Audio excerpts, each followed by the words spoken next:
শুভ সকাল সবাইকে আমন্ত্রণ জানাচ্ছি মেরিল মিল্ক সুপার রাঙা সকাল অনুষ্ঠানে।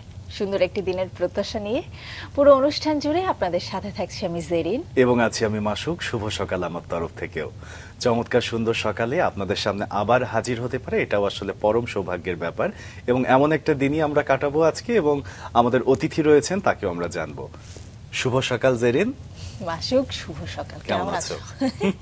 এটা আমরা সবসময় একসাথে বলে ফেলি এবং আমরা দুজনই জানতে চাই যে আমরা কেমন আছি। আমি ভালো আছি, তুমি কেমন আছো? খুব ভালো আছি, ভীষণ ভালো লাগছে, কারণ আজকের অতিথিকে পেয়ে হয় কি মাসুক, আমরা যখন একটা মানুষকে একদমই বলা যায় যে কিছু না থাকা অবস্থা থেকে বিশাল পর্যায়ে যেতে দেখি, তখন সেই মানুষের গল্প শুনতে খুব বেশি মানে এক ভালো কথায় লাগে। বলতে পারি যে জিরো থেকে হিরো হওয়া। চলো দর্শককে জানাই কে আছেন আমাদের সাথে। চলো প্রিয় দর্শক, রাঙা সকালের আজকের অতিথি উদ্যোক্তা তোফাজ্জেল হোসেন মানিক। চলুন তাকে স্বাগত জানাই। শুভ সকাল। শুভ সকাল। শুভ সকাল। কেমন আছেন? জি, মহান সৃষ্টিকর্তার অশেষ মেহেরবানিতে ভালো আছি। আমাদেরও ভালো লাগছে আপনাকে পেয়ে, এবং পুরোটা সময় জুড়ে আপনাকেই আমরা জানবো। এই যে জেরিন যেমনটা বলছিল যে একদম শূন্য থেকে শুরু করে শীর্ষে বা সমৃদ্ধ একটা জায়গায়, যেটাই বলি না কেন, আপনি এই বিষয়টাকে কি বলবেন, বা মূল মন্ত্রটা কি ছিল জীবনের এই সফলতার? নকশিকাতার ফুলের মেলা খেজুরগুড়ের যশোর জেলার পক্ষ থেকে মাছরাঙ্গা টেলিভিশনকে ধন্যবাদ জানাচ্ছি এই প্রোগ্রাম যে সকল দর্শকগণ দেখছে সকলকে। আমার বেড়ে ওঠাটা আসলে খুব কষ্টসাধ্য ছিল। আমরা 6 ভাই বোন, এর মধ্যে আমি পঞ্চম। 5 জন ভাই, 1 জন বোন। বাবা খুবই ক্ষুদ্র একজন ব্যবসায়ী ছিলেন। বাবা মুদি দোকানে ছিলেন। আচ্ছা। আচ্ছা, বাবার মানে খুব ইচ্ছা আগ্রহ থাকলেও আমাদেরকে খুব ভালো মানের লেখাপড়া, খুব ভালো মানের জীবনযাপন তিনি করাতে পারেন নাই। আচ্ছা। আমার প্রাথমিক লেখাপড়া যশোর রেলগেট আদর্শ পৌর প্রাথমিক বিদ্যালয়। আমি অন্তর থেকে যাকে প্রাচ্যের অক্সফোর্ড বলি, যতটুকু শিক্ষা আমার সেখান থেকে। আচ্ছা আচ্ছা।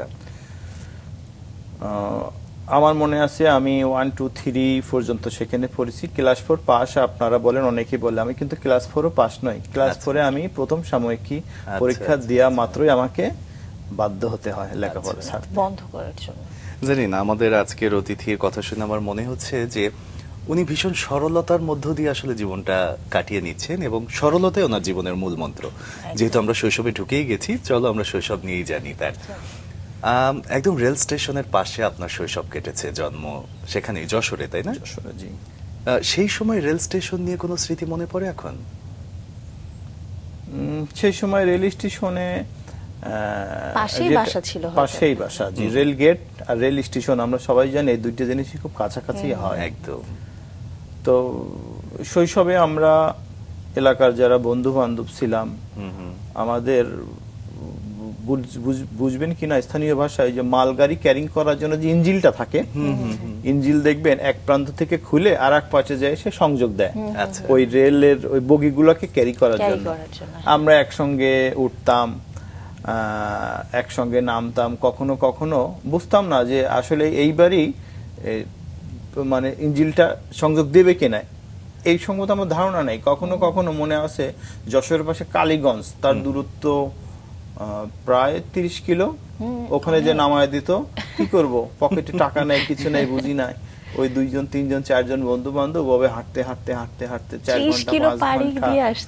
হ্যাঁ, এইটা রেল লাইন ধরেই, জি জি। অন্য লাইন হলে তো আমরা হারিয়ে যাওয়ার সম্ভাবনা থাকে। উল্টো দিক ঘুরে আসতাম। আমরা রেল লাইন ধরে আসতাম। ছোটবেলায় বন্ধু বান্ধব ফুটবল খেলতাম। ফুটবল খেলার নেশাটা আজও আমার আছে। আমি যশোর পৌর পার্ক, আমাদের হাটার এলাকা, ওখানে কন্টিনিউ সকালে 1.5 থেকে 2 ঘন্টা আমরা ফুটবল খেলি। বিভিন্ন ধরনের এক্সারসাইজ এখনো খেলি। আমি আমার এখন একটা বন্ধু বান্ধব সার্কেল আছে, আমরা ওখানে এখনো খেলি। আচ্ছা, এই যে খেলাধুলার প্রতি যে অনুরাগটা, এটা তো শৈশব থেকেই এখন পর্যন্ত যে আপনি চালিয়ে নিচ্ছেন, এটা কি শারীরিক সুস্থতার জন্য নাকি ভালো লাগে খেলতে সেই কারণে? এটা আমাদের এক ধরনের নেশা বলতে পারেন। আমার কিছু নেশা আসে। আমি একটু সাংস্কৃতিক প্রেমী মানুষ, সাংস্কৃতিক মনা মানুষ। যশোরের বিভিন্ন সাংস্কৃতিক সংগঠনে আমি যাই, কখনো একটু বাদক বাজাই, কখনো একটু 2 লাইন গাই, বাহ। কারোর সঙ্গে একটু একতারা একটু তাল দেই, এটা আমি গাই। এই স্থানীয় ভাষায় কেউ কেউ আমাকে শিল্পী বলে কেউ আনন্দ দেয়, কেউ মজা নেয়, কেউ এটা করে। একদম মানে স্বভাব এটা কিন্তু সুলভ শিল্পী, খুব তাই না? মানে বলা যায় হিডেন ট্যালেন্ট। একদম একদম। আমরা কি মিস করতে চাই জেরিন? তুমি কি এখনই গান শুনতে চাইছো? মনে হয় যে এখনই শুনি, নাকি আর একটু পরে শুনবে বলো? তোমার ইচ্ছের উপর তোমার ছেড়ে ইচ্ছের দিলাম। উপর।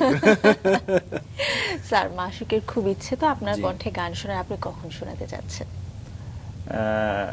আপনাদের আপত্তি না থাকলে আমি এখনই শোনাই। জি।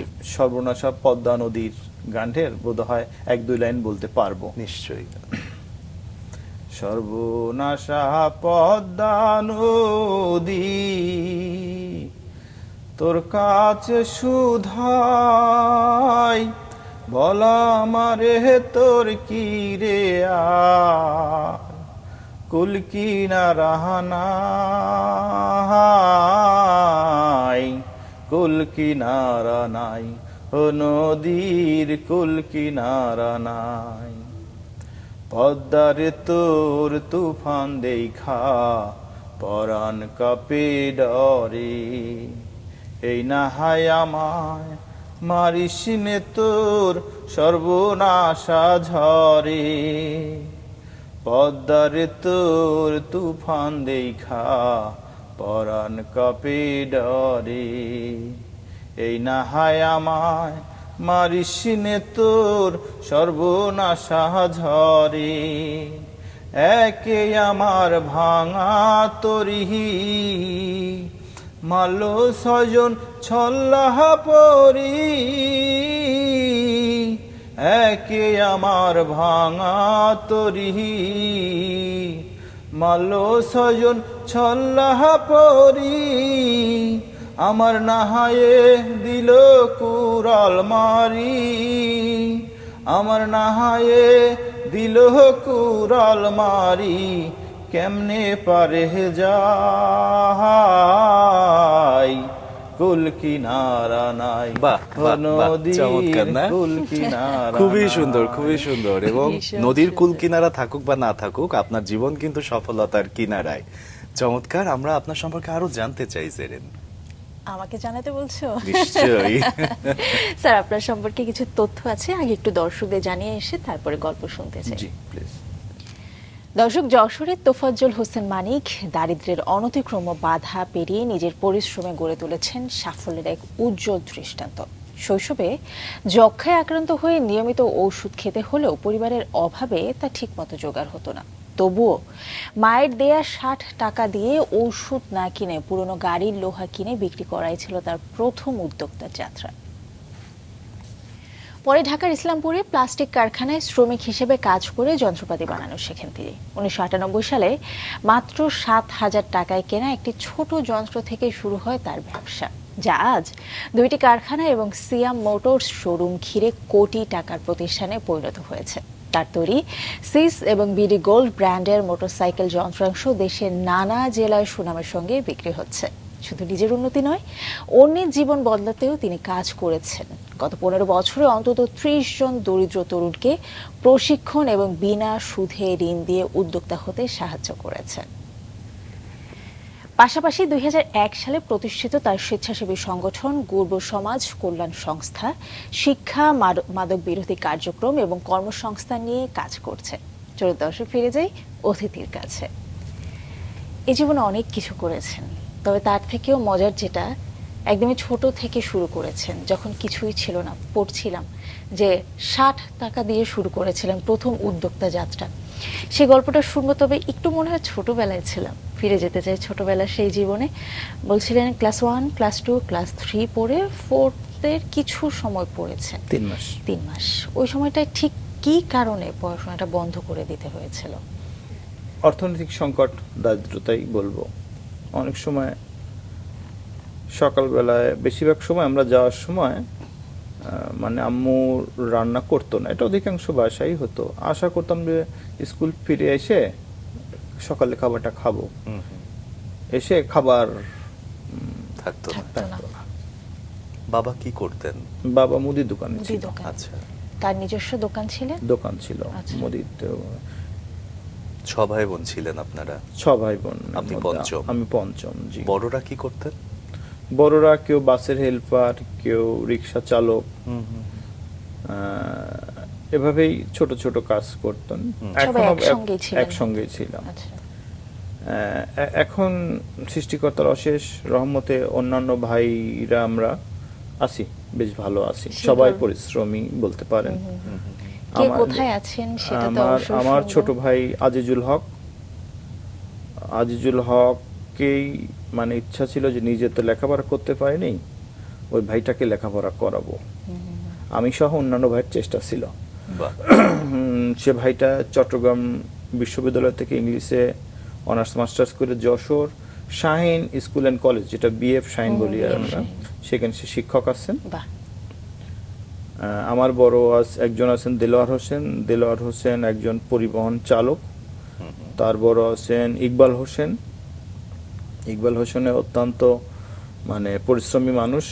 আমার ভাইটা একসময় গাড়িতে হেল্পারি করতেন, কন্ট্রাক্টরি করতেন, ড্রাইভারি করে। সে এখন সম্ভবত 6টা বা 7টা গাড়ির মালিক। বাহ বাহ। রাখে আল্লাহ মারেকে নামে কিছু কাভার্ড ভ্যান দেখা যায়, জি জি। এই গাড়িগুলো তার বড়জন আছে আমজাদ হোসেন হইতেছে নিজস্ব সম্ভবত 20-22টা রিক্সা আছে এবং উনি একজন মেকানিক, ভালো মেকানিক। দারুণ। এই হইলো 5-6। আর বোনটাও পাশে আছেন, বোনটাও ক্ষুদ্র ব্যবসা করে। বাহ। এই হইতেছে। তাহলে একটা জিনিস লক্ষ্য করলাম জেরিন, যে তারা ভাই বোনরা সবাই ভীষণ উদ্যমী, পরিশ্রমী একই সাথে, এবং সবাই সবার অবস্থানকে পরিবর্তন করেছে পরিশ্রম আর মেধা দিয়ে। চলো আরো গল্প শুনি। এবং আপনি যেভাবে বলছিলেন ভাই বোনদের সঙ্গে এখনো খুব দারুণ হয়তোবা সম্পর্ক, খুব শ্রদ্ধার সঙ্গে আবেগ নিয়ে প্রত্যেক ভাইয়ের সম্পর্কে বলছিলেন, পরিচয় করিয়ে দিচ্ছিলেন। একটু আপনার ছেলেবেলা আবারও ফিরে যেতে চাই, একটু ইমোশনাল হয়ে যাচ্ছিলেন হয়তোবা সেই ক্লাস 4-এর যাত্রা। বাসায় এসে তখন খাবারও পাওয়া যেত না, অনেকদিন যেত না। হ্যাঁ, একটু সেই গল্পগুলো শুনতে তখন চাই। নিজের থেকে সিদ্ধান্ত নিলাম যে পরিবার আমাকে লেখাপড়া করাতে একটা ব্যয়ভার এটা দিতে পারছে না। স্কুলের সামান্য কিছু বেতন ছিল, সেটাও রেগুলার করতে পারতাম না। স্কুল ড্রেস অন্যান্য বাচ্চারা স্কুলে যে ইউনিফর্ম পরে আসতো, আমার মনে পড়ে না যে আমি বোধহয় ইউনিফর্ম মানে নিয়মিত পাইছি। ইউনিফর্ম বাদেই আমাকে যতটুকু ক্লাস করতে হয়েছে, মানে ভিতরের এক ধরনের ওই অভিমানই বলতে পারে। যে মানুষগুলো আসলে কষ্ট করে সফল হয়, তাদের সফলতার আনন্দ অনেক বেশি হয়, ভীষণ বেশি হয় মাসুক। আমি আমার জীবনে অনেককেই দেখেছি। স্যার, অভিমানের কথা বলছিলেন, অভিমানটা কার উপর ছিল? নিজের উপরেই ছিল। কিন্তু আপনার তো কোনো দোষ ছিল না, আপনি তখন ছোট একজন শিশু ছিলেন। না, দোষ যাদেরকে মানে দেওয়ার কথা তাদেরকে তো দোষ দেওয়া যায় না। দোষ পিতামাতার তো নেই, মানে সক্ষম নেই। অর্থনৈতিক সক্ষমতা না থাকলে আপনি মা বাবাকে দোষ দিয়ে পারবেন? তুমি আমাকে ভালো খাবার দাও না, ভালো স্কুলে পড়ো না, ভালো ড্রেস দাও না। আপনি তো বুঝতেছেন আপনার বাবা মায়ের সেই সক্ষমতা নেই। আরেকটা বিষয় আপনাকে আরো নাড়িয়ে দেওয়ার কথা, যেটা হচ্ছে ছোটবেলাতে আপনি প্রায় অসুস্থ থাকতেন, তার মধ্যে একটা সময় এসে আপনার যক্ষা হয়েছিল। আমরা একটু সেই গল্পটা শুনি, সেই দিনগুলো কেমন ছিল? যক্ষা সহ আরো কিছু রোগে আমি একবার আক্রান্ত হই। যখন লেখাপড়া সেরে আমি বিভিন্ন কাজে যুক্ত হলাম। জি। কখনো রুটির বেকারি, কখনো হোটেল শ্রমিক, বাদাম বিক্রেতা, আইসক্রিম বিক্রেতা।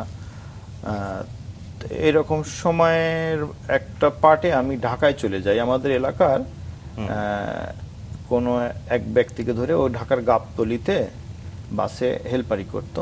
আচ্ছা। আর আমার না ছোটবেলায় থেকে মানে নতুন নতুন কোন ক্রিয়েটিভ কাজ করার প্রতি আগ্রহ ছিল, যে কমন কাজ তো সবাই করে, রুটির মেকার, হোটেল শ্রমিক, এটা তো কমন কাজ, আমি ভিন্ন ধর্মী কিছু করব। আচ্ছা।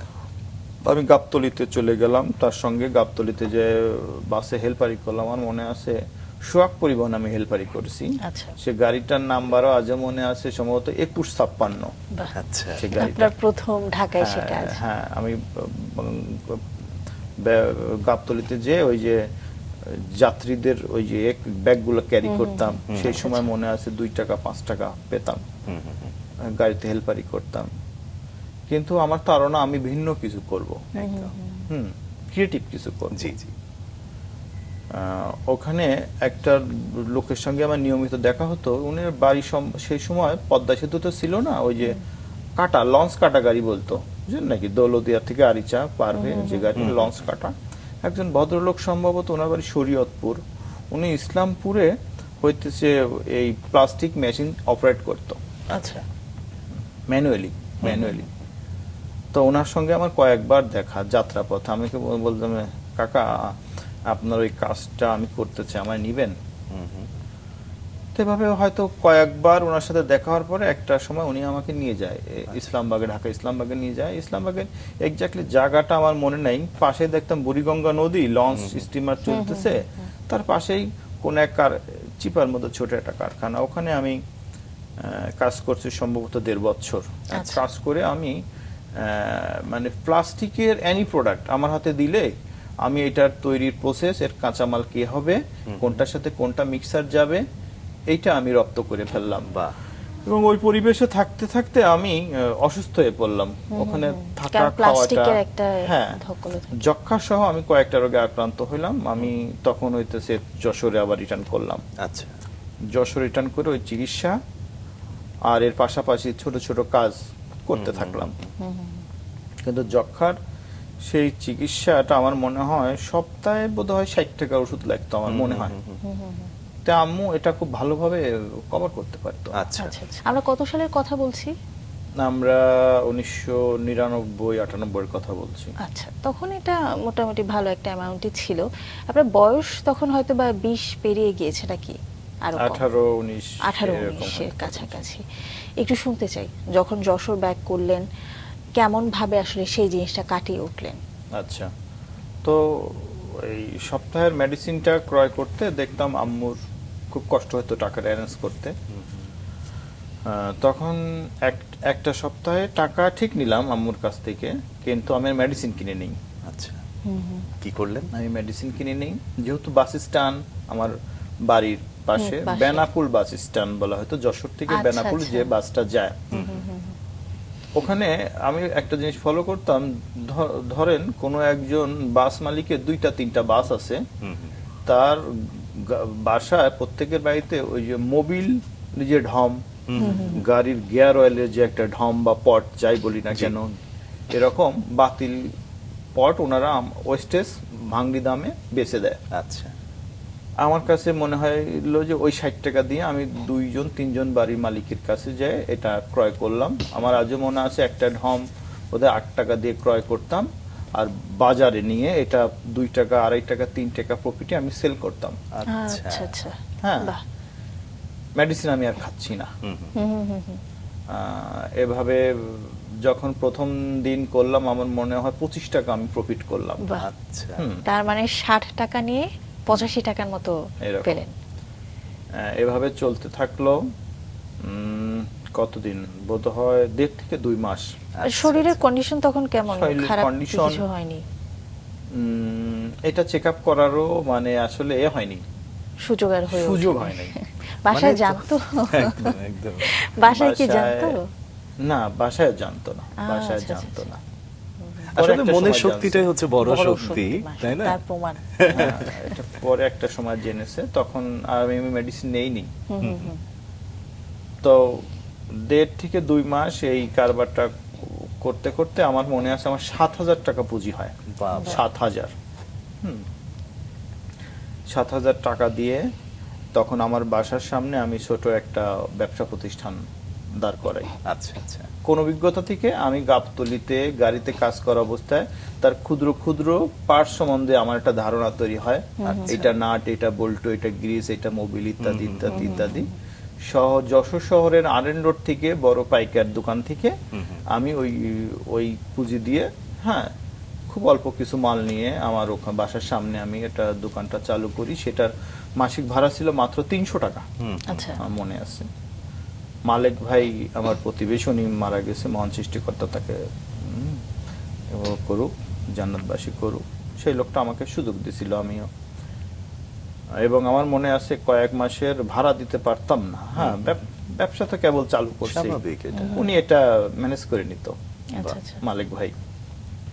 বেশ সহযোগিতার বেশ একটা হাত সহযোগিতা ছিল। করছে। আপনার জীবনে আরো একটি ঘটনা আছে, একজন ছোটবেলাতে আপনাকে বলেছিল যে তুমি একদিন অনেক বড় হবে, সেই আচ্ছা, গল্পটা একটু হ্যাঁ, শুনি। হ্যাঁ, এটা যেহেতু বাস স্ট্যান্ড লাগো আমার বাড়ি, ওখানে একটা পাবলিক টয়লেট ছিল যশোর পৌরসভার। সে পাবলিক টয়লেটটা চালাতেন মিলন দাস নামে একটা লোক, জি। আমরা যাকে হরিজন বা সুইপার যাই বলি না কেন। ওর সঙ্গে যাওয়া আসার পথে আমার বাসার গেট দিয়েই যাওয়া আসার পথে ওর সঙ্গে নিয়মিত দেখা হতো। একসঙ্গে বসে খাইতাম, বাইরে থেকে কিছু একটা নিয়ে ওকে দিতাম, ও আমাকে দিত, আমি খেতাম।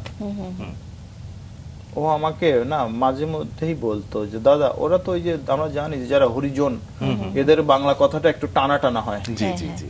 অনেকটা ইন্ডিয়ান বাংলাদের ইন্ডিয়ান মতো। বাংলা। বলছে যে দাদা তুই না একদিন অনেক বড় হবি রে।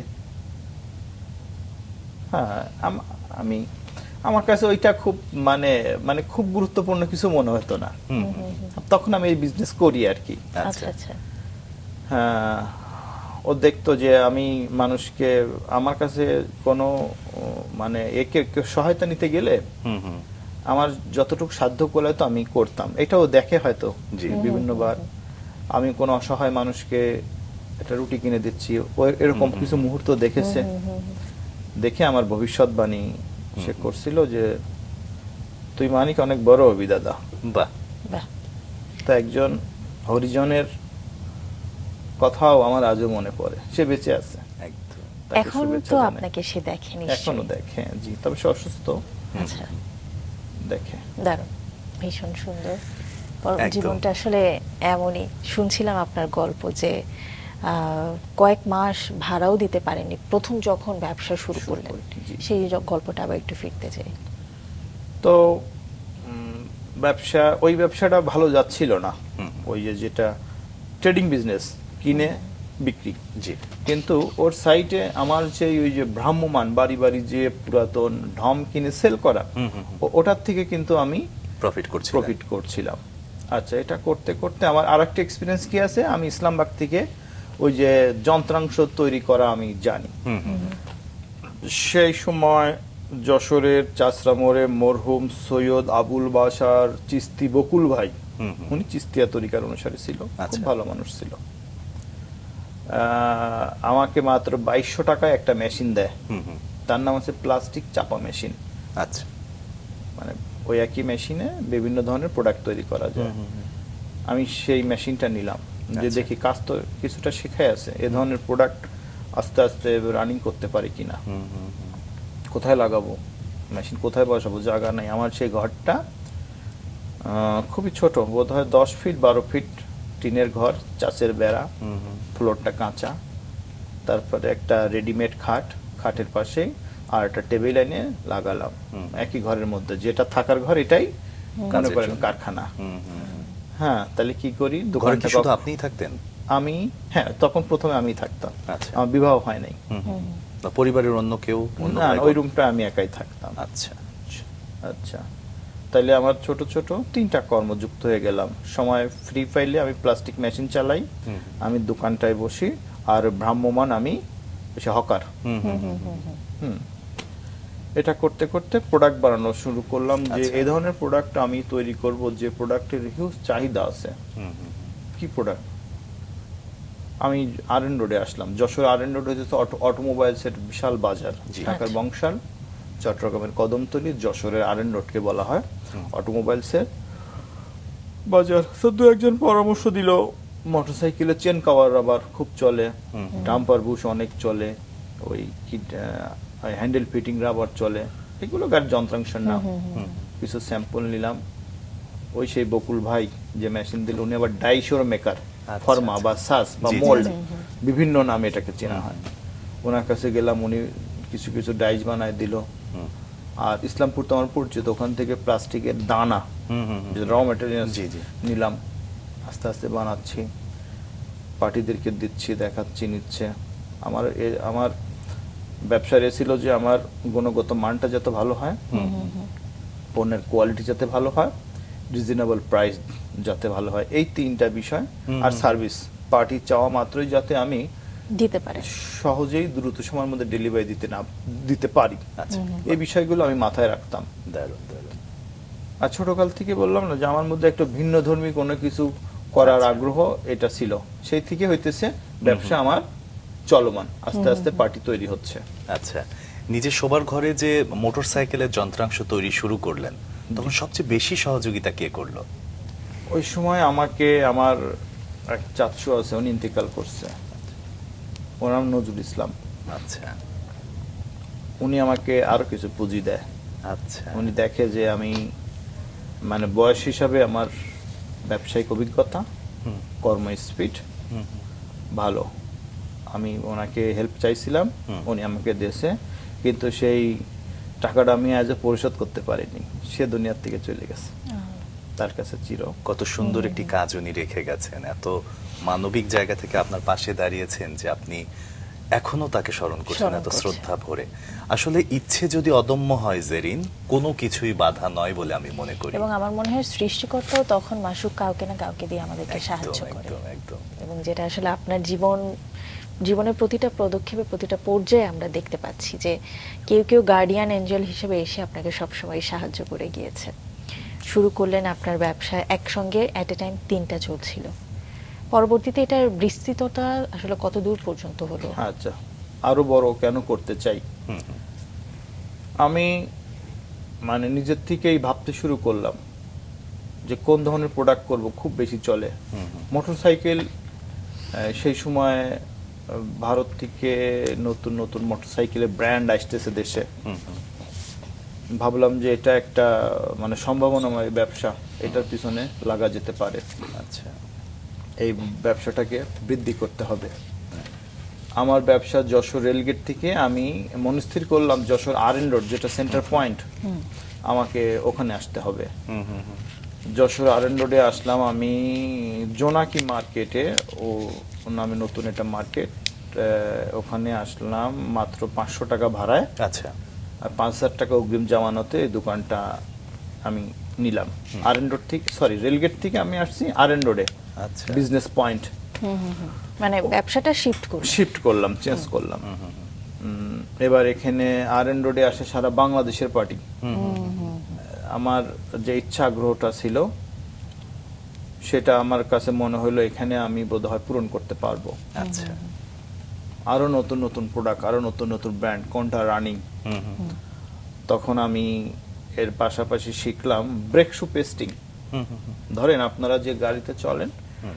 এরকম কোনো একটা টয়োটা 100 বা 100 সিসি, 1000 সিসি 1100 সিসির কোনো একটা ব্রেক শোর দাম যদি হয় 1000 টাকা, হুম, হুম। আমি সেই সময় এটা মাত্র 400-500 টাকায় এটা পেস্টিং করে দিতাম। আচ্ছা। পেস্টিং শব্দ কি, ব্রেক শোর আমরা জানি উপরে একটা ফাইবার বা লেদার অংশ থাকে, এটাই তো ক্ষয়ে যায়, এটা আমি ফেলায় নতুন করে লাগিয়ে দিতে। লাগাই দিতাম। এটা স্থানীয় ভাষায় বলা হয় ব্রেক শু পেস্টিং। আচ্ছা এই কাজটা আমি আবার ঢাকায় এসে শিখলাম কিছুদিনের জন্য, ঢাকা ধলাইখালে এসে আচ্ছা এক ভদ্রলোকের কাছ থেকে শিখলাম, তাকে কিছু সম্মানী দিয়ে শিখলাম, যে আচ্ছা। ওইটা চালু করলাম। হুম, হুম, হুম। আচ্ছা, এরপর আমার কাছে মনে হলো যে আরো রানিং প্রোডাক্ট, স্প্রিং, যানবাহনে বিভিন্ন রকম স্প্রিং যেটা নিয়মিত লাগে, ব্রেক স্প্রিং, চাকার স্প্রিং, অমুক স্প্রিং, তমুক স্প্রিং, স্প্রিং এর মানে ভরি ভরি আইটেম, আচ্ছা। বিভিন্ন মিল মেশিনারি যানবাহনে স্প্রিং ব্যবহার হয়। আমি স্প্রিং তৈরি করা শিখলাম, ওখানে যাই স্প্রিং চালু করে দিলাম যশোরে যেয়ে। বাহ, এবার মোটরসাইকেলের আউটফিটিংস এর বিভিন্ন যন্ত্রাংশ থাকে, side stand, double stand, foot ট্রেস, লেগ গার্ড, সারি গার্ড, এটা চলে গেলাম। আচ্ছা এভাবে আমার ব্যবসা বাড়তেছে। বাহ। ব্যবসা বাড়ার সাথে সাথে আপনার মাথায় একটা বিষয় আসলো, সেটা হচ্ছে ব্যবসার একটা নাম দিতে হবে। নাম দিতে নাম নির্ধারণ কিভাবে নাম- করলেন? আচ্ছা, এটা বোধহয় ততদিনে মনে হয় জীবনে আরো অনেক নতুন নতুন হ্যাঁ, ঘটনা আমরা ঘটে বোধহয় গেছে। সব বিষয় বলতে পারিনি, জি। পুরাতন স্মৃতি তো মাথায় থাকে না। আমার ব্যবসা শুরু করলাম 1998 সনের 30শে ডিসেম্বর। জি বোধহয় ব্যবসা শুরু 3 বছরের মাথায় 2001-এ আমি বিবাহ করি। 2001-এ। জি, খালাতো বোনকে বিবাহ করি। আচ্ছা দারুণ। খালাতো বোন বিউটি বেগমকে বিবাহ করি। সে ছোটকালে তাকে আমার খুব ভালো লাগতো। আচ্ছা, তার মানে নিজের পছন্দের ভালো লাগার মানুষকে 3 জীবন বছরের সঙ্গী মাথায় পেলেন। আমাদের ছেলে সন্তান হলো সিয়াম। আচ্ছা আচ্ছা, সেই সিয়ামের নামে সিয়াম মোটরস নামকরণ হলো। দারুণ দারুণ। পরবর্তীতে হ্যাঁ শীষ নামের পিছনে আপনার একটা শেষ। শেষ।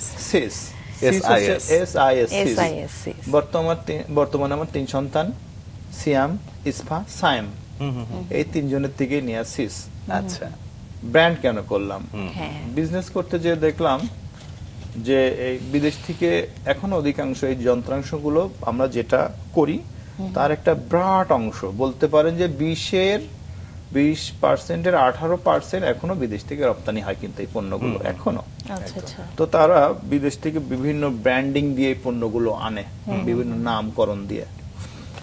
তো আমার তো একটা নাম থাকতে হবে, আমার প্রোডাক্টের নাম কি হবে, রাইট। কি ধরে ডাকবে আমার পণ্যের নাম? মানিকের প্রোডাক্ট, সিয়াম মোটরের প্রোডাক্ট না। বিজনেসে আমরা জানি যে আপনার পণ্যের শর্ট নাম হবে, পার্টি যখন উচ্চারণ করতে পারবে আপনার প্রোডাক্টের নাম তখনই তার মাথায় থাকবে। বাহ, বাহ, তখন দারুণ থেকে idea। আমি করলাম সিস, তারপরে আর একটা ব্র্যান্ড করলাম বিডি গোল্ড, বাংলাদেশের সোনা। এই হচ্ছে প্রোডাক্টের নাম। বিডি গোল্ডটা সম্পর্কে একটু শুনতে চাই, মানে এটা কি ধরনের প্রোডাক্ট ছিল? বিডি গোল্ড ওই সেম প্রোডাক্ট, একটু ফার্স্ট ক্লাস একটু সেকেন্ড ক্লাস। আমি যত প্রোডাক্ট করি সেম প্রোডাক্ট দুইটা ব্র্যান্ডে যায়, একটু হাই ক্লাস, একটু রেট বেশি, ভালো কোয়ালিটি, গুণগত মান সিস, আর কেউ কেউ আরেকটু কম দামে চায় ওইটা বিডি গোল্ড, আচ্ছা, একই জিনিস। দারুণ দারুণ। আচ্ছা, এই জায়গাতেই একটা প্রশ্ন করতে চাই স্যার আপনাকে, যে বর্তমানে যেটা দেখা যায় যে বিবিএমবিএ পড়ার দিকে মানুষের অন্যরকম একটা ঝোঁক রয়েছে, ব্যবসায় অনুষদ, কিন্তু আমরা দেখতে পাচ্ছি যে ক্লাস 4 পাসও না করা একটা মানুষ বিজনেসটাকে কি দারুণভাবে বুঝছে এবং এগিয়ে নিচ্ছে। এই যে বোঝার হ্যাঁ। জায়গাগুলো কিভাবে, এবং টার্মগুলো দেখো সে একদম প্রপার টার্ম ইউজ আমার করছে। বেশি সুন্দর লাগছে মাসুক স্যার মাত্রই যে কথাটা বললো যে বিজনেসে ছোট নামটা প্রেফার করে, একদম, হুইচ ইজ একদম। ট্রু। আমরা যখন পড়াশোনা করি তখন এই জিনিসটা আমরা জানি। একদম। স্যার এই যে লার্নিং গুলো, এগুলো আসলে কিভাবে সম্ভব? আচ্ছা, লেখাপড়া ছাড়লাম কিন্তু মানে প্রাতিষ্ঠানিক শিক্ষা আমি পাইনি, এটা আমার মনের দুঃখ, তাড়না, কষ্ট। পারিবারিক ভাবে আমাকে শিক্ষা নিতে হবে। আমি বিভিন্ন ধরনের বই পুস্তক পড়া শুরু করি, বাহ, মার্কেটিং রিলেটেড, দক্ষতা উন্নয়ন রিলেটেড, প্রোডাক্ট মার্কেটিং রিলেটেড, প্রোডাক্টের গুণগত মান রিলেটেড। আমি বেসিক বিভিন্ন সময় আমি তাদের প্রোগ্রামে গিয়েছি, সেখান থেকে আমি সার্টিফিকেট প্রাপ্ত। এসএমই ফাউন্ডেশনের তাদের বিভিন্ন প্রোগ্রামে আমি যাই, আমি বিটাকে যাই, আমি যুব উন্নয়নে যাই, সরকারের যে সমস্ত প্রকল্প দক্ষতা উন্নয়ন নিয়ে কাজ করে তাদের সঙ্গে আমি সংযুক্ত ট্যাগ হয়ে গেছি। এবং বাহ। আপনাদের দোয়া আশীর্বাদে 2019 সনে সিয়াম মোটরস এসএমই মেলায়, small National medium SME enterprise SME মেলায় আমার প্রতিষ্ঠান দেশ লাইট ইঞ্জিনিয়ারিং শিল্পে দেশ সেরা প্রতিষ্ঠান নির্বাচিত হয়। বাহ বাহ, বাহ বাহ, বাহ, কি দারুণ, অভিনন্দন। ভীষণ সুন্দর। আচ্ছা, ভীষণ। আর একটা কথা বলছিলেন যে উচ্চ শিক্ষার বিষয়ে আপনি বলছিলেন। জি। আমি স্বল্প শিক্ষিত হয়েও কিভাবে এত পরিষ্কার ধারণা আমার একটা সবকিছুর ব্যাপারে। আমার একটা মানে মাছরাঙ্গা টিভির মাধ্যমে দর্শকদেরকে আমি একটা মেসেজ দিব জি। যে বাংলাদেশের প্রত্যেককেই সর্বোচ্চ শিক্ষা নিতে হবে, এরকম কোনো বাধ্যকতার দরকার নেই। এমএ, বিএ, মাস্টার্স ইত্যাদি ইত্যাদি। আপনি মাধ্যমিক শেষ করে কোনো একটা কারিগরি কাজে ইনভলভ হতে পারেন। কেন? ধরেন এদেশে 70% ঘরে যদি টেলিভিশন থাকে, প্রায় 3 কোটি সামথিং টেলিভিশন আছে, আমার ফ্রিজ আছে, এসি আছে, মোটরসাইকেল, 3 হুইলার, 2 হুইলার, অন্যান্য অটোমোবাইলস আছে, নতুন নতুন বিল্ডিং হচ্ছে, একই বিল্ডিং এ বিভিন্ন ধরনের টেকনোলজি লাগে, কেউ ডিজাইনার, কেউ ইলেকট্রিশিয়ান, কেউ এসি ইত্যাদি ইত্যাদি ইত্যাদি। আপনি মাধ্যমিক শেষ করে কোনো একটা কারিগরি কাজে ঢুকে পড়েন, তবে হ্যাঁ লেখাপড়াও করতে পারেন যদি আপনি মনে করেন যে উচ্চ মানের লেখাপড়া করার পরে আপনার জন্য একটা চমৎকার চাকরি নিশ্চিত, তাহলে আপনি লেখাপড়া করবেন, কারণ দারুণ। শিক্ষিত জাতীয় দরকার। এই যে একটা যাত্রা, এটা মুখ দিয়ে আমরা এখন বলছি খুব ইজিলি, কিন্তু এই যাত্রাটা কখনোই এত সহজ ছিল না। কিন্তু বলার সময় কি যখন নিজে ভাবেন, মাঝে মাঝে একা বসে থাকেন, চিন্তা তো তখন মাঝে মাঝে হয় যে 7,000 দিয়ে শুরু করেছেন, এখন বছর প্রায় 1 থেকে 2 কোটি টাকা অনায়াসে আপনার ব্যবসা প্রতিষ্ঠান ইনকাম করে থাকে বা প্রফিট করে থাকে। সেই অনুভূতিটা একটু আপনার কাছ থেকে শুনতে চাই, কি ধরনের অনুভূতি তখন হয়? ভালো লাগে ওই সময় যখন দেখি যে বিজনেস করছি কিন্তু শুধু নিজের জন্য না, কিছু কর্মীকে, দরিদ্র কর্মীকে, বিশেষ করে আমার প্রতিষ্ঠানে কিছু নারী কর্মী আছে, বুঝলেন? আচ্ছা, এই নারীরা যশোর শহর থেকেও দূরে প্রত্যন্ত গ্রাম অঞ্চলে একজন নারী আছে জ্যোৎস্না, সে আচ্ছা। জ্যোৎস্না কে আমি বাসায় এই কিছু যন্ত্রপাতি সেট আপ করে দিছি। সে ওখানে বসে বিভিন্ন রকম স্প্রিং, তাকে আমি ওই এখন তো অনলাইনের ফোনে একটা ছবি পাঠায় দিলে এত মাপ হবে, এত লং মিলি, এত আউট ডায়া, এত নাম্বার তার ইত্যাদি ইত্যাদি বললেই সে কমপ্লিট করে ওই গ্রাম থেকে আমার শোরুম থেকে সম্ভবত 15 কিলোমিটার দূর হবে। আচ্ছা।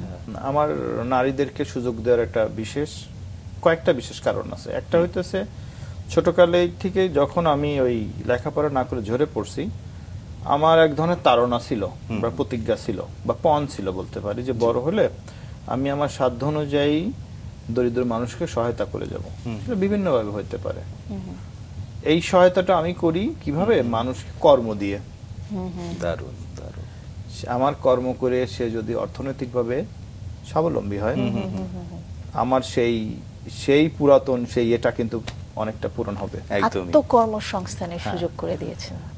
অনেকে আমাকে বলে, হ্যাঁ মেয়ে মানুষকে কাজ করতে পারে নাকি? হ্যাঁ, প্রথমে কষ্ট হয়। আমি ওয়ার্কার যখন নিয়োগ দেই, আমি ধরে নেই আগামী 3 মাস ও আমার লস করবে, লাভ তো ধরে নেই লস করবে, বারবার দেখাচ্ছি একটা কাজ, বারবার দেখাচ্ছি, কিন্তু একসময় সে কিন্তু এক্সপার্ট হয়ে যায় যদি আপনি আন্তরিক থাকেন যে আমার এই নারী ওয়ার্কারকে আমি কাজ শিখাবো, আমার একটু লস হলো, আমি এই জায়গাটা ছাড় দেই, বড় ধরনের ছাড় দেই। আমার কারখানার আমার ব্রেক শো তৈরি হয়, আপনি জানেন আমি ওখানে করি motorcycle, 2 wheeler, 3 wheeler, pick up, trolley, টেকার, টেম্পুর। এই ব্রেক শো তৈরি যে হেড, সে একজন লেডিস, সে ডলি। বাহ, আচ্ছা। দারুণ, কি সেই ভীষণ ডলি সুন্দর। কে আমি কাজ শিখাইছি। আমি যদি আগামী 30 দিনও আমার কারখানা না যাই, এই ডলি, হ্যাঁ, ব্রেক শোর লাইনিং কোনটা 6 মিলি যাবে, কোনটা 7 মিলি মোটা, কোনটা 5 মিলি মোটা, কোনটা 3 ইঞ্চি হবে, কোনটা 12 ইঞ্চি লং হবে, হ্যাঁ, কোনটা কি ধরনের ফাইবার দেবো, মোটরসাইকেলে কিরকম ব্রেক দরকার, পিকআপে কি ধরনের ব্রেক দরকার, সেই অনুপাতে কোন ফাইবার লাগাবো, আচ্ছা। এই ডলি পারে এবং ডলিকে আমি শিখাইছি। আচ্ছা, এবং আচ্ছা। এটা আমার এখনো আমার নেশা, যে মানে কর্মসংস্থান আর বেকারত্বের প্রভাবে আমাদের যুব নারী ভাই বোনরা বিভিন্ন রকম বিপদগামী হয়ে যাচ্ছে। আপনি দেন একটা মানুষকে ন্যূনতম তার রুটি রুজির ব্যবস্থা করে দেন, সে সমাজ বিরোধী কাজে লিপ্ত হবে বলে আমার কাছে তাই মনে হয় না। আচ্ছা, সত্য। শুধু ডলির কথা বলতে গেলে আসলে কমই হয়ে যাবে, এই লিস্টটা অনেক বড়। অনেককে আপনি এমনও করেছেন যে ফুসকা বিক্রি করার জায়গাটা তৈরি করে দিয়েছেন বা অন্য কিছু সুযোগ তৈরি করে দিয়েছেন, সেটা নারীর ক্ষেত্রেও পুরুষের ক্ষেত্রেও। জি, একটু শুনি যে এই ধরনের গল্পগুলো আসলে আপনাকে কিভাবে অনুপ্রাণিত করে, যে একজন মানুষের জীবন আমি বদলে দিলাম, আত্মতৃপ্তিটা কোন জায়গা থেকে আসে বা কেমন অনুভূতি হয়? আচ্ছা, এখন পর্যন্ত আমার মানে এতে আমার সেন্সে আছে, আমি প্রায় 150, 130, 40 বা 150 এরকম উদ্যোক্তাকে আমি এ ধরনের সহায়তা দিয়েছি। কাকে? ধরেন যে আমার কাছে কোনো একজন সহায়তার প্রত্যাশী আসলো, ভাই আমাকে একটা কর্ম দেন না। তো সবাইকে তো আমার কারখানা আমি চাকরি দিতে পারি না, আমার ফ্যাক্টরি তো ইন্ডাস্ট্রি না, ফার্স্ট ক্লাস ইন্ডাস্ট্রি না। বলি যে তুমি চাকরি তো দিতে পারলাম না, কোনো কর্ম জানো যেটা আমি পুঁজি দিলে সহায়তা করলে তুমি একটু দাঁড় রাখতে পারবে? ভাবো তো।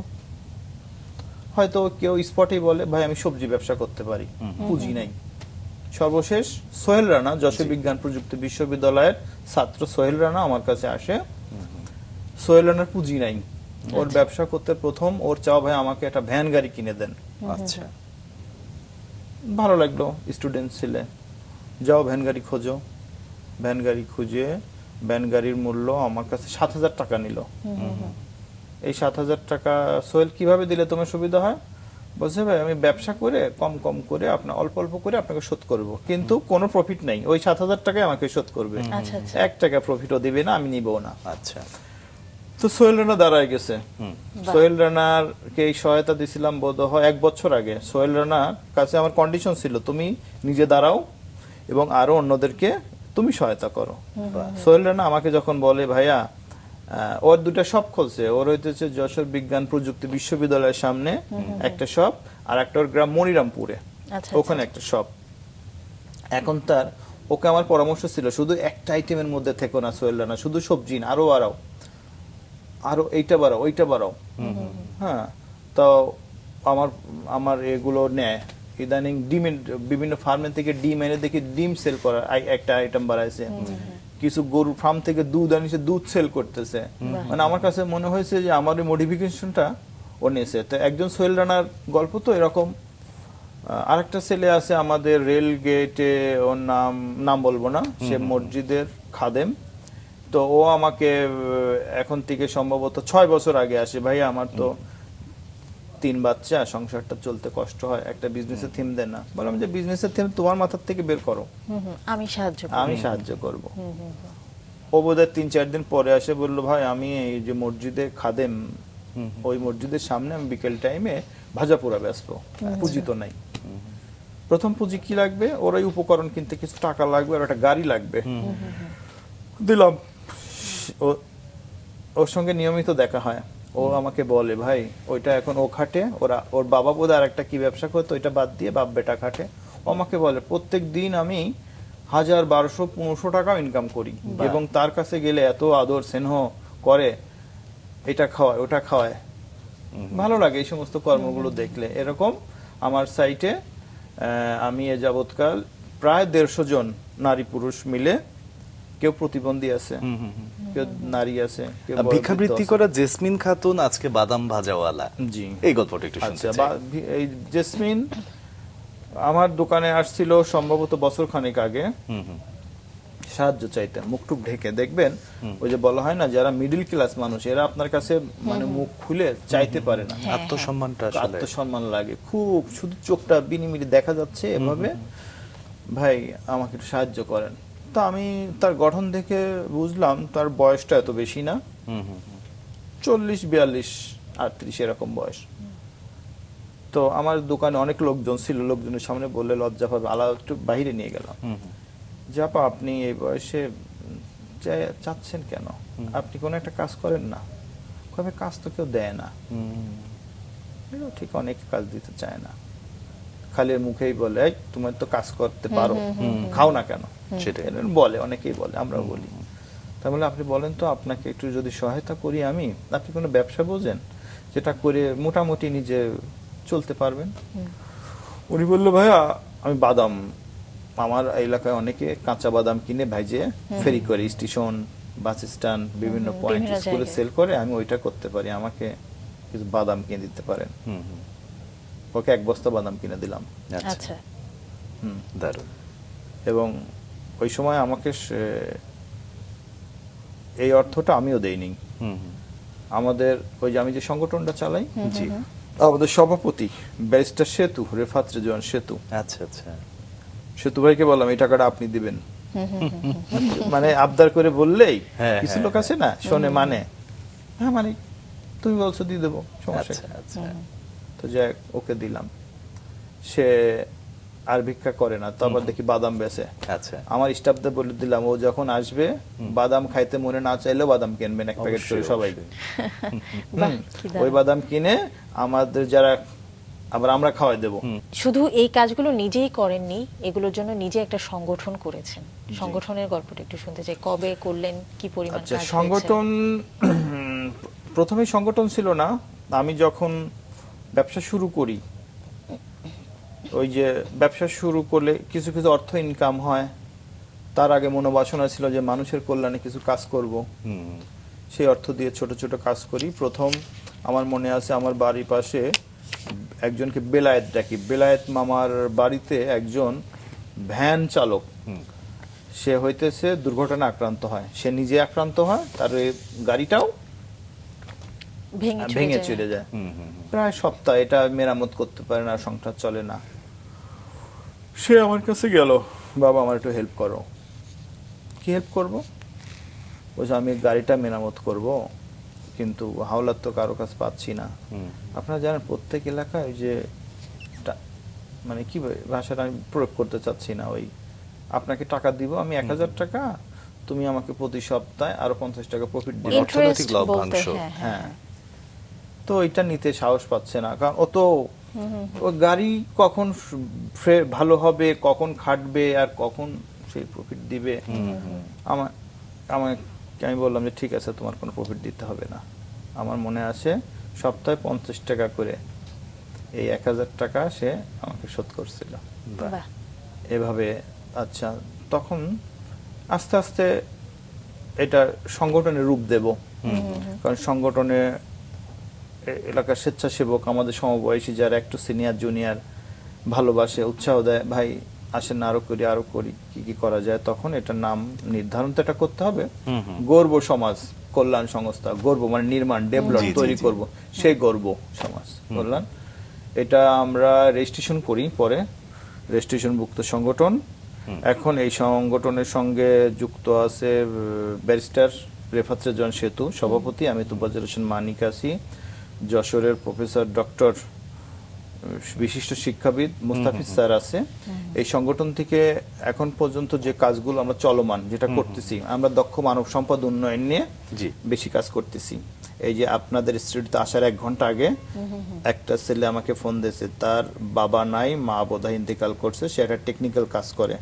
আচ্ছা, এই যে আমাকে সহায়তা দেওয়া যায় কিনা, আপনাদের ব্যাপারে শুনছি, কি সহায়তা? বলছে আমার বাড়িটা শহর থেকে গ্রামে দূরে, এই যাতায়াত ভাড়া দিয়ে আসে আমি এখানে কাজ করতে পারি না, কারণ কি সে তো এখন নিউ, তাকে তো ওই কারখানালা ভালো স্যালারি দিবে না। বলছি আমরা তাকে প্রতি মাসে কিছু দিব। এইটা হইতেছে যতদিন ও হইতেছে আপনার একটু দক্ষ না হবে, আয় করতে না শিখবে। এভাবে বিশ্ববিদ্যালয় আছে, বিভিন্ন স্কুল কলেজ আছে, বিশেষ করে মানে টেকনিক্যাল কারিগরি দক্ষতা নিয়ে যারা কাজ করে তাদেরকে এইটা দেই কেন? আমি ব্যক্তিগতভাবে মনে করি যে ক্ষুদ্র আয়তন আর বৃহৎ জনসম্পদের দেশ বাংলাদেশ, এদেশে মানুষের সংখ্যার অভাব নেই, কিন্তু দক্ষ মানুষের বড় অভাব। বলছিলাম যে আমার যদি 70% ঘরে টিভি থাকে, ফ্রিজ থাকে, এসি থাকে, ইত্যাদি ইত্যাদি অনেক কিছু থাকে, এ মেরামত করা ভালো এক্সপার্ট আমাদের দেশে নাই। আমাদের এই লেবার গুলো বাংলাদেশ থেকে মানে কষ্ট লাগে যখন শুনি পার্শ্ববর্তী দেশের একজন ওয়ার্কার বিদেশে যায় যে স্যালারি পায়, আমাদের এরা বলে অর্ধেকও পায় না অনেক ক্ষেত্রে। কেন পায় না? এরা তো ভালো টেকনিক্যাল কাজ জানে না, টেকনিক্যাল জ্ঞান নাই। হ্যাঁ, তো যে দেশের মানুষ যোগ্যতা দক্ষতা সেরা তারা এগিয়ে থাকে, তাদের কারণে সেই দেশটি বিশ্বে মহামূল্যবান সম্পদ পরিণত হয়।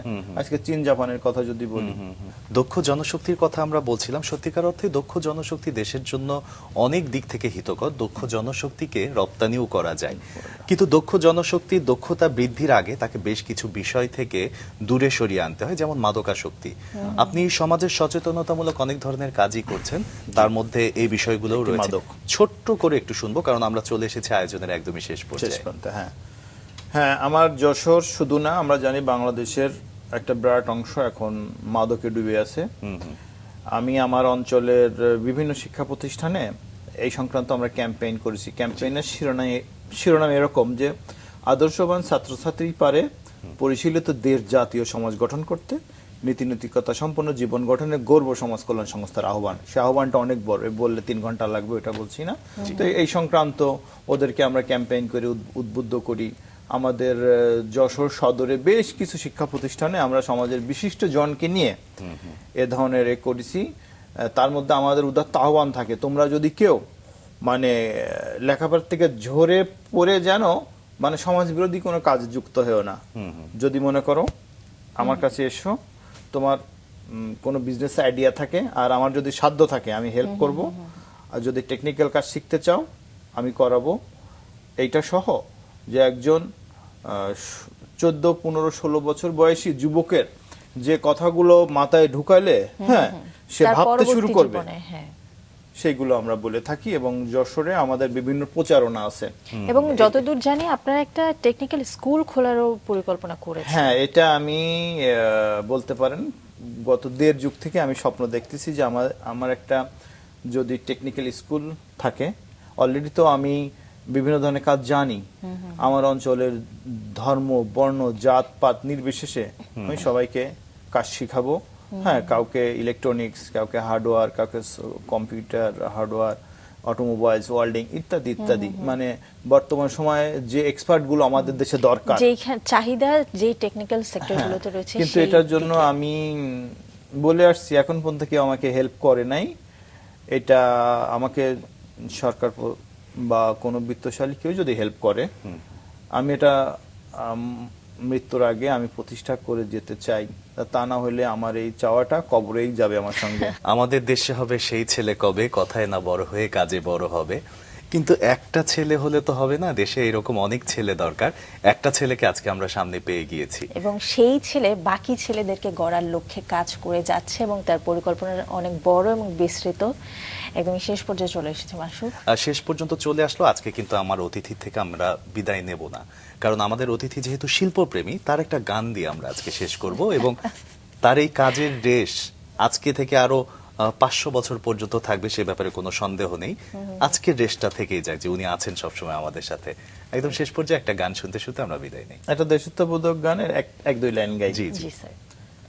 ধন ধন্যে পুষ্পে ভরা আমাদের এই বসুন্ধরা, তাহার মাঝে আছে দেশ এক সকল দেশের সেরা। ও সে স্বপ্ন দিয়ে তৈরি সে দেশ, স্মৃতি দিয়ে ঘেরা। এমন দেশটি কোথাও খুঁজে পাবে না কো তুমি, সকল দেশের রানী সেজে আমার জন্মভূমি, সেজে আমার জন্মভূমি, সেজে আমার জন্মভূমি। ভীষণ সুন্দর স্যার, অসংখ্য ধন্যবাদ আজকে আমাদের সঙ্গে যুক্ত হবার জন্য।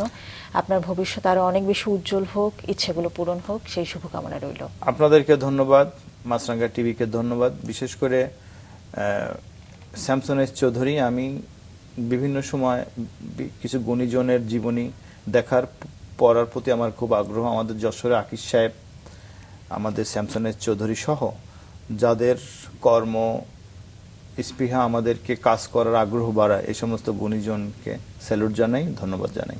ধন্যবাদ।